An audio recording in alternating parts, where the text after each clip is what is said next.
সুধী দর্শকবৃন্দ, আসসালামু আলাইকুম।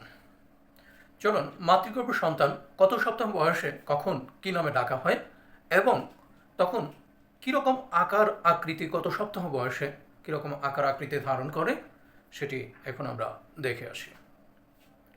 মাতৃগর্ভের সন্তান প্রথম সপ্তাহ থেকে অষ্টম সপ্তাহ পর্যন্ত সময়কে বলা হয় ব্রণ, এমব্রায়ো।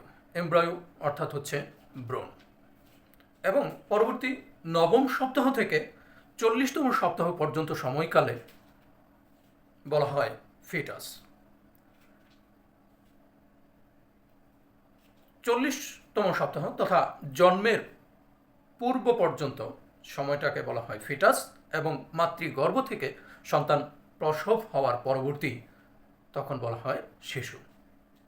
চলুন আমরা ছবির মাধ্যমে দেখে নিই মাতৃগর্ভের যখন মায়ের ডিম্বাশয় থেকে একটি ডিম্বাণু, পরিপক্ক একটি ডিম্বাণু আসে এবং তার সঙ্গে বাবার একটি শুক্রাণু মিলিত হয়ে 2 কোষ অবস্থা প্রাপ্ত হয়। 2 কোষ থেকে 4 কোষ, 4 কোষ থেকে 8 কোষ, 8 কোষ থেকে 16 কোষ, এভাবে পর্যায়ক্রমে কোষের সংখ্যা বৃদ্ধি পেতে থাকে। এই অবস্থায় তখন 16 কোষ থেকে পরবর্তীতে বৃদ্ধি পেয়ে যে অবস্থা প্রাপ্ত হয় তখন তাকে ব্লাস্টোসিস্ট বলা হয়। ব্লাস্টোসিস্ট কোষের সংখ্যা আরও বৃদ্ধি পেয়ে যে আকার ধারণ করে তখন তাকে ব্রণ বলা হয়। এই ব্রণটি পরে পর্যায়ক্রমে নবম সপ্তাহ যে ফিটাসে রূপ নেয়।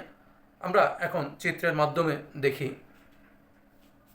10 সপ্তাহের একটি ফিটাস, 20 সপ্তাহের একটি ফিটাস এবং 40 সপ্তাহের ফিটাস, তথা 40 সপ্তাহের ফিটাস মাতৃগর্ভে এটি একেবারে পরিণত শিশুর রূপই নিয়ে নেয়।